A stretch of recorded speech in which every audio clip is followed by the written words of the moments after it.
ഭർത്താവിനോട് വഴക്കിട്ട് തീരുമാനങ്ങൾ എടുത്തിട്ടുണ്ട്. പിന്നെ ഉണ്ടല്ലേ? ഉണ്ടല്ലേന്നോ? അതുണ്ടാത്ത ആരാ ഉള്ളത്? നല്ല ചോദ്യം. ഏതെങ്കിലും ഒരു ഇന്റർവ്യൂ അല്ലെങ്കിൽ ഒരു വീഡിയോ ടെലികാസ്റ്റ് ചെയ്യരുത് എന്ന് പറഞ്ഞിട്ടുണ്ടോ? ചില ചോദ്യങ്ങളൊക്കെ ടെലികാസ്റ്റ് ചെയ്യരുതെന്ന് പറഞ്ഞിട്ടുണ്ട്. മറ്റൊരു നടിയുടെ വളർച്ചയിൽ അസൂയ തോന്നിയിട്ടുണ്ട്. നടിയെ വിശദീകരിക്കണമെന്ന് ആഗ്രഹമുണ്ടോ? എന്നിട്ട് വേണം അവൾ എന്നെ തള്ളാൻ വരാൻ. ഓക്കെ. പണ്ട് എപ്പോഴെങ്കിലും ഒരു ഫിലിം സ്റ്റാറിനെ കല്യാണം കഴിക്കണമെന്ന് ആഗ്രഹിച്ചിട്ടുണ്ട്? ഇല്ല. അതെന്തുകൊണ്ടാ? കഥയിൽ ചോദ്യമില്ല കുട്ടി. അങ്ങനെയാണ് തല്ലരുത്. സൗന്ദര്യം എനിക്കൊരു ശാപമായി തോന്നിയിട്ടുണ്ട്.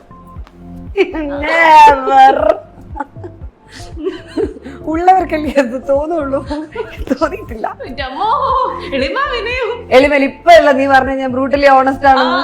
എനിക്ക് പലപ്പോഴും തോന്നിയിട്ട് എനിക്ക് സൗന്ദര്യം ഇല്ല, അതുകൊണ്ട് തന്നെ പറഞ്ഞ. സിനിമാ നടന്മാരിൽ നിന്നും കല്യാണാലോചന വന്നിട്ടുണ്ടോ?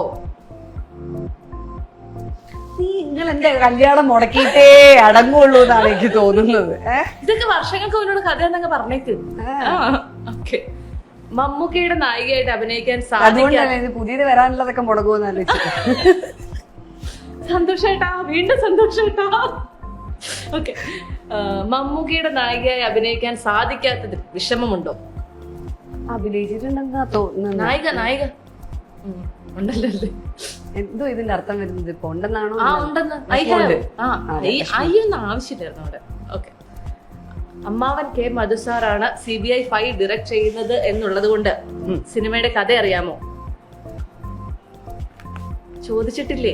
ആകെപ്പാടെ ആ ലൊക്കേഷനില് അമ്മാവനും സ്വാമിയങ്കളിനും മമ്മൂക്കും മാത്രമേ അറിയുള്ളൂ. ബാക്കി എല്ലാരും ഇങ്ങനെ അങ്ങോട്ടും ഇങ്ങോട്ടും നടക്കാം മ്യൂസിക് ഇട്ട്. വസുമതിക്ക് ചന്തു കൊടുത്ത പോലെ ഒരു പ്രണയലേഖനം നബിക്ക് ആരെങ്കിലും തന്നിട്ടുണ്ടോ? പേരും അഡ്രസ്സും ഒന്നും ഇല്ലാത്ത. ഉണ്ട്. പിന്നെ പിന്നീട് എപ്പോഴെങ്കിലും അത് ആരാണെന്ന് മനസ്സിലാക്കിയിട്ടുണ്ടോ? ഇല്ല. ഇല്ലല്ലേ? പേരും അഡ്രസ്സും ഇല്ലല്ലോ. അല്ല, പിന്നീട് അവരാരെങ്കിലും വന്ന് പറഞ്ഞിട്ടുണ്ടോ? ഇല്ല. ഓക്കെ. ചില നടന്മാരുള്ളവരാണെങ്കിൽ അവർ പിന്നെ അങ്ങനെ അയക്കൂലല്ലോ ആദ്യം. അതെ. ചില നടന്മാരുമായി ഗോസിപ്പ് കേട്ടപ്പോൾ സന്തോഷം തോന്നിയിട്ടുണ്ട്? ഇല്ലേ? എന്തിനാ വെറുതെ കിടക്കട്ടെ എന്ന് വെച്ചിട്ട്. ഓക്കെ. ഞാൻ സ്വന്തമായിട്ട് അഭിനയിച്ച ചില ഇമോഷണൽ സീൻസ് തിയേറ്ററിൽ കണ്ട് ചിരി വന്നിട്ടുണ്ട്. ആണോ?